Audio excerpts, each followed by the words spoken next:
तम समस्त को मु स्वागत करुच्ची मो यूट्यूब चैनल को। तो +2 सेकेंड ईयर तो पिला माने +2 सेकेंड ईयर आर्ट्स साइंस एवं कॉमर्स पिला माननको पई सब आर्ट्स साइंस कॉमर्स एवं वोकेशनल पिला तो पिला माने तम समस्त को मु स्वागत करुच्ची कौन कि ना तमरो जो एग्जाम हबो बोर्ड एग्जाम पिला माने तम जो बोर्ड एग्जाम हबो तो तमें केमिति 2 मार्किया जो पड़ियो प्राय 2 मार्किया बेसी पड़िबो तो 2 मार्किया तमें पिला माने केमिति लेखियो बुझेला 2 मार्कर ट्रिक कौन तमें केमिति लेखिले तमें 2 को 2 पाइबो पिला माने तो आज डिटेल सबु किछि आलोचना करिवा 2 मार्क क्वेश्चन केमिति लेखिले फुल मार्क रहिबो पिला माने बोर्ड परीक्षा बहुत इंपोर्टेंट आडू साडू ये हेनी तमे जेमति लेखितबो तुमको कोन ना खाता दे माने कोन कॉलेज हो कि कॉलेज रे तमरो सार माने निज सार माने मार्क दे देबे ना पिला माने संपूर्ण भाबे रॉन्ग हे जो पिला माने तमे केमिति लेखिबो जे कि कोन अन्य लेक्चर मान देखले भी खुशी हे जे ता प्रोसेस कोन सीएचएससी बोर्ड एग्जाम रो माने कोन ना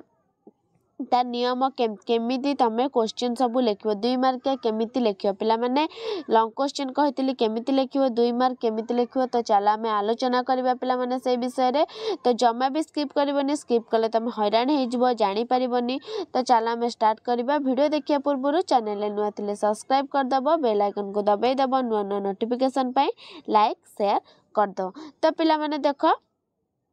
2024 बोर्ड परीक्षा रे 2 मार्क क्वेश्चन केमिति लेखिले फुल मार्क तो पिला माने तम माननको पई मुने आछि 2 मार्किया क्वेश्चन तो देखिबा 2 मार्किया क्वेश्चन केमिति लेखा जायछि निजे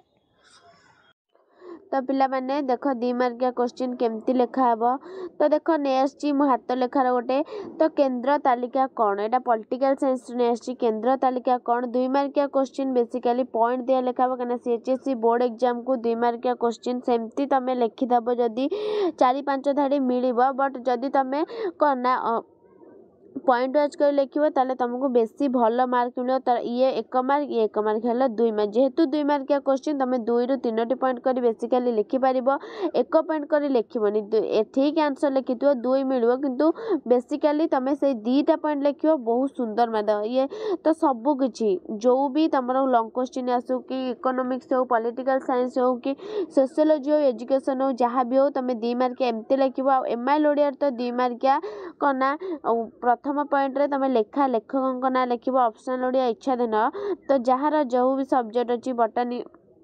अच्छी कि जूलॉजी अच्छी जहाँ भी अच्छी साइंस पिला मानकर तो 2 मार्क लिखला बेले तुम बेसिकली एमती लिखो 2 की 3टी पॉइंट करी बुझीला तो सबू किछि 2 की 3टी पॉइंट करी लेखा हबो कोना सबू किछि र काहे ना 2 मार्क जेहेतु दिया हेछि 2 मार्क रो तो 3 मार्क हेले 3टा पॉइंट कर लेखा हबो 2 मार्क हैला जे कोनसी 2टी पॉइंट रे लेखा